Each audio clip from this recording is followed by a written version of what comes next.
Will this electric kayak motor disappoint us 2 days in a row? Welcome everybody, I'm Mike. I'm Tom. And today we are in Tennessee about to explore Burgess Falls with the aid of this. This is a boost fin from Boost Surfing.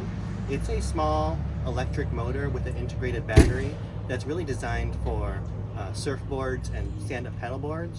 But we've put a mount on our SeaEagle SE370 inflatable kayak, and we'll see how it goes. I mean, we tried it yesterday, and it was a little disappointing.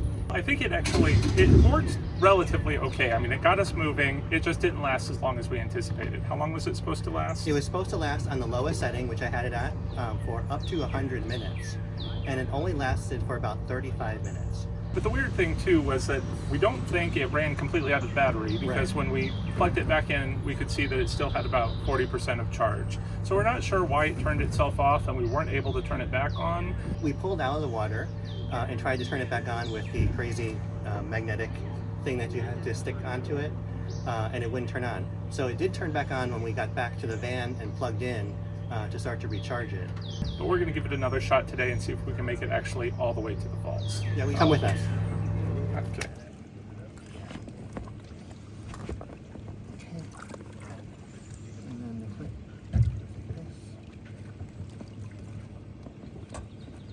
Okay.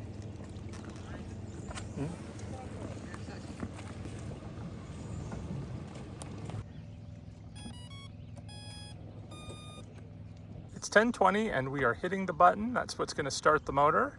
Let's see how long it lasts.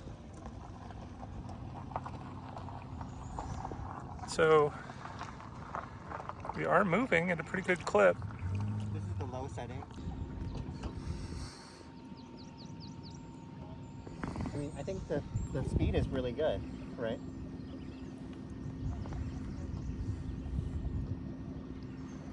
All right, so it's been less than a minute and look how far we've already gotten from shore.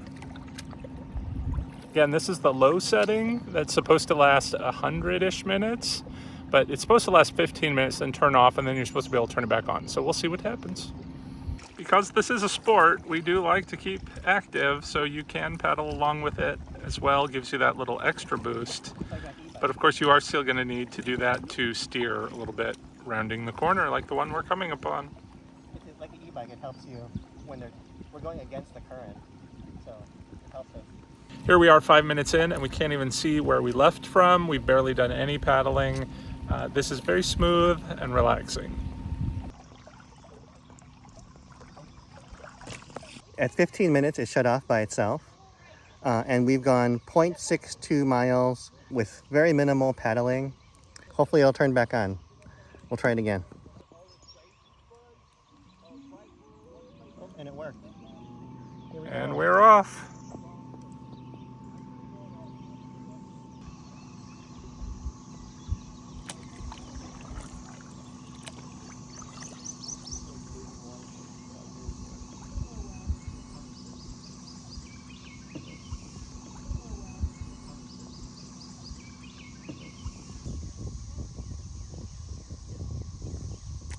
It's been another 15 minutes and now we're at 1.32 miles and it just shut down normally by itself. I think we got a little farther yesterday. I think it lasted about 40 minutes. Yeah, so we'll start it again and see if it shuts down again. All right, so this is thoroughly disappointing. I was hoping that we'd make it a little farther than we did last time, but it seems like it has crapped out once again right about the exact same spot we were in. We've gone 1.7 miles and it's been about 40 minutes, where the app says on the low speed it should go up to 100 minutes. So, I mean, I think 40 minutes compared to 100 is really not that acceptable to me. If it were closer to 60 minutes or 80 minutes, I would say that's pretty close, but 40 minutes is just not right. And you start it with the remote control and it's not responding at all. And this exact same thing happened yesterday. And the only way to get it to restart was to take it out of the water, plug it in to power, and use their magnetic screwdriver to turn it back on. And then yesterday when I did that, it showed that it had 40% of the battery still remaining. So I don't know if ours is defective or if just that's the way it is. All right, we can hear the rumble of the falls ahead. It shouldn't be much more than a quarter mile up, so we are going to get to paddling.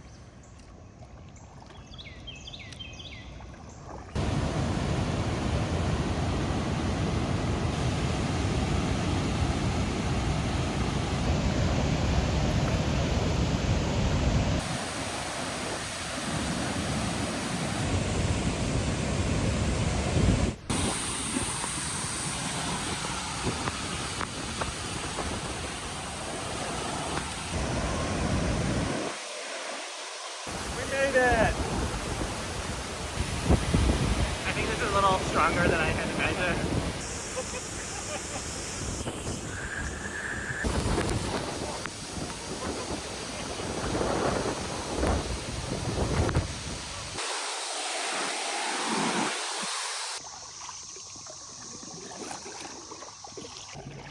So we're just getting back. It's been about 52 minutes. So really, the motor has gotten us about the same speed as we can paddle on our own. But we were also paddling with the water flow on the way back. So after this last trip, we plugged it back in when we got to the van to recharge it. And that's when it came back to life. We couldn't restart it without plugging it in. And then I saw it had the exact same charge where the battery cut out at about 40%, 41%, if I remember exactly.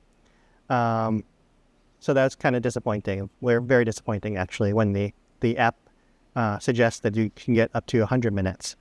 So then we took it out for another time, third time, to another great waterfall. And it did exactly the same thing. It ran for about 35 minutes, and then it wouldn't start again. When we got back to the van, this time the battery went down a little more. I can't remember exactly, but it was between 30 and 40%. So I was disappointed that it doesn't go down to like zero, which you would expect, or close to zero, closer to zero.